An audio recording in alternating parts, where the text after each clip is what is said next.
In this video, we are going to be looking at consumer surplus. But consumer surplus we are looking at now is different from what we had in the previous video. You know, in our previous video, we are given a question whereby we are given a equilibrium quantity, and we are expected to find an equilibrium price. But in this question we have here, we are not given equilibrium quantity nor equilibrium price, but you are given demand function and supply function. So anytime you have a question like this whereby you are not given equilibrium price nor equilibrium quantity, but you are given demand function and supply function, the very first thing you need to do is to equate the two, because we are working on a perfect market. As you're working on perfect market, you get the equilibrium quantity, and the equilibrium price. The very first thing for you to do is just to equate the demand and supply function. Then from there you can get your equilibrium quantity demanded and equilibrium price. So that is exactly what we are going to do now. Because when you are solving consumer surplus, don't forget you need to find your equilibrium quantity and price first. And to get our equilibrium quantity and price now, we equate demand function and supply function. So I can simply say now my QD at equilibrium equals my QS. So my QD is here, which is 25 minus Q squared. Then I put the equal sign. Then my supply function now 1 plus 2Q. Now what I have here now, I can just simply, look at it very well now. I can put all the value in a particular, okay, let's do it like this. Let's say that all the values should go to the left.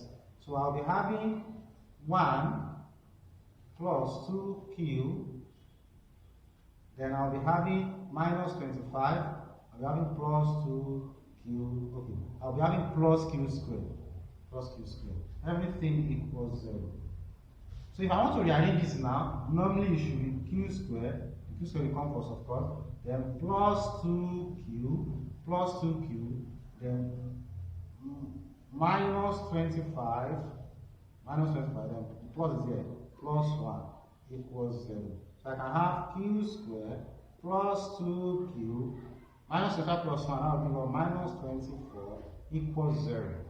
If we look at it now, this is quadratic equation. If we find ourselves here, this is quadratic equation. And to find the quadratic equation, to get our value, so for Q, what you just have to do? Simply, you just have to find two numbers that when you multiply together, it's going to give you minus 24, and when you add it together, it's going to give you plus 2. You can simply use your mental work, to do that. But if you cannot, just use your LCM. Just use your LCM to get the product. So when you use your LCM, so take this 24. Forget about the negative sign. Just take 24. Now, 2 here, that's going to be 12. 2 here, that's going to be 6. 2 here, that's going to be 3. 3, 1. Then your LCM group it 2. Then now 2 times 2, the first group 4, the second group 2 times 3 6. So we are using 4 and 6. That's the two numbers we need, 4 and 6. So and when you have your 4 and 6, you can simply say 4 times 6 is going to give you 24. But we need minus 24. That's where you need to consider the sign. So I can change it to minus now. Minus 4 times 6 will give me minus 24, and when I say minus 4 plus 6 is going to give me 2. So you can see when I multiply it, give me minus 24. When I add it, it give me 2. That's all. So we are using minus 4 plus 6. We are using minus 4 plus 6. So I can simply put that now. Q squared plus minus 4Q plus 6Q. I'm not writing this again. They are right, minus 24 equals 0. Solving the quadratic equation steadily. Now, having done this now, what do you think you can do now? We can just group them. You group them, plus is here, we group them. Now, I can take the first one, which is Q squared. Okay, what's common between the Q squared and 4Q? I can see Q here, I can see Q here. So let's take Q common. So we take Q, then if I say this one divided by Q, this Q will cancel out this. I will have only Q left. Then divided by Q here, this will cancel out this. I will have, what am I doing? Y plus here. So there should not be plus here. Then I have minus 4Q, yes. This is going to give me, this will cancel out, this is going to be minus 4. Minus 4. Do you understand that? Minus 4. Now, this will be bracket here. Then for this, what's common between plus 6q and minus 24? So I think 6. Then we use what are we going to use? We use minus 6. Minus 6. So when you use minus 6, if you say minus 6 here, we should use minus 6. Okay, let's use plus 6. Plus 6. So plus 6. This will give us q. Then this will give us plus 6 here. That will be minus 4. Minus everything equals 0. So I can just say that this q plus 6 equals 0, or q, I pick one out of this, minus 4 equals 0. So I have q plus 6 equals 0, or q minus 4 equals 0. So I can just say q equals minus 6, or q equals, this will become 4. So we take positive 1, which is 4. We take a positive value cannot be negative, so we take positive 1, which is 4. So our equilibrium quantity now is 4. Equilibrium quantity is 4. Since our equilibrium quantity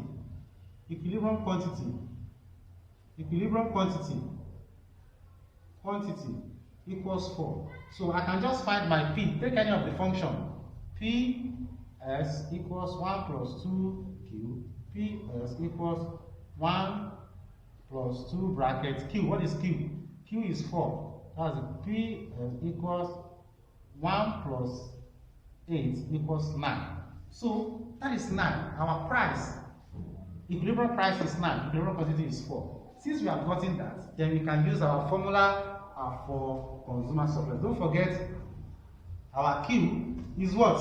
Our Q is 4. And our P price is what? Is 9. So we can just use this now. Our consumer surplus. Don't forget, this is demand function. This is what? What is this? Equilibrium quantity. What is this? Equilibrium price. Now, having gotten this now, then we can just write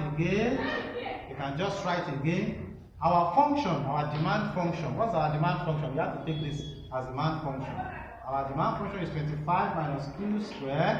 25 minus q squared. Then we close it here. Then minus our equilibrium quantity. Our equilibrium quantity is 4 times our equilibrium price, which is 9. Our equilibrium price, which is 9. So what do we have now? So we are going to be having, now look at it now. I can just simply, this way now, I'll be having my consumer surplus. If you look, what am I going to have as my consumer surplus now? My consumer surplus, I can just find the integration. I find the integration of this. If I find the integration of this one, don't forget this is the demand function, I find the integration. The integral value of this is what I'm going to get now. If I want to get the integral value of this, what am I going to do? So I will just use my normal formula, which is x raised to power n plus 1 over n plus 1. So I will be having 25q. You need to know this by now, how I got my 25q. Then I'll be having minus, then q, this is going to be 2 plus 1 over 2 plus 1. Then I'll be having the final answer for this one will be 25q minus 1 over 3, 1 here divided by this 3. That will be 1 over 3 q. That's my final answer here. Now, having understood this, now I can just write it here back. So I will now write this value here, and the value I have gotten here, that is integral value. The integral value, I just put it back now. I'll just write in 25. I will not write the integral sign anymore. Just write 25q minus q raised to power 3 over 3. It's still the same thing with 1 over 3 times q raised to power 3. If this q raised to power 3 times 1, you're going to have q raised to power 3 over 3. You can see now. Then after I've written this particular value now, I just put my sign. Oh, I have this here, we have omitted something here, our equilibrium quantity. Our equilibrium quantity is what? 4. Then we have the lower limit to 0. 0. So I'll write again my equilibrium quantity for the upper limit is 4, lower limit is 0. Now, after we have done this, at this point now, I put my minus 4 times 9, 36. 4 times 9, 36. Then the last stage, so I just get your answer quickly. What we're going to do now is, you're going to write 2 times. You write this value 2 times. You use your upper limit for the first one, minus, you write it second time, you use your lower limit. So that's exactly what I want to do now. So my consumer surplus now equals, I'll write this 25, I open my big bracket, 25, instead of writing Q, I will use my upper limit, which is 4. Then minus my Q raised to power 3. What is Q raised to power 3? That's going to be 4 raised to power 3 over 3. Then, having done this, I'll now put my minus. Now I've used this value. I will now rewrite this value. Now, because I've put negative sign, I will rewrite the value 25 Q, but I'll be using lower limits now. Instead of, anywhere I see my Q now, I'll be using lower limit, which is 0.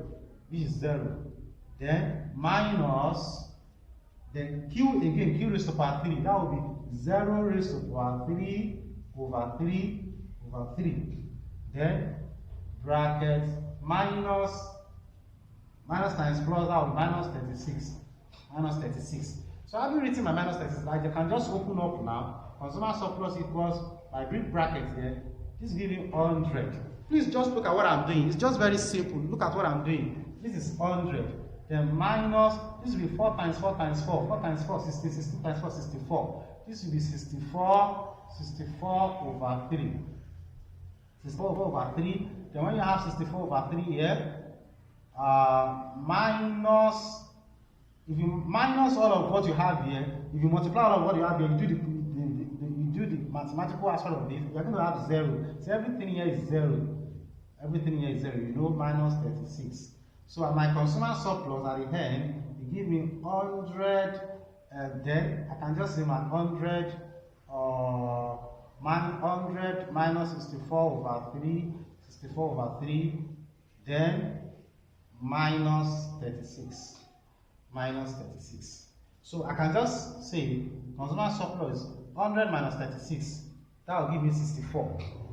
64 minus 64 over 3. So I can just do my normal mathematics. I can find the LCM, to do that. If I find my LCM, whatever I get from 64 minus 64 over 3, that is going to be my answer. Please subscribe and get more of our video.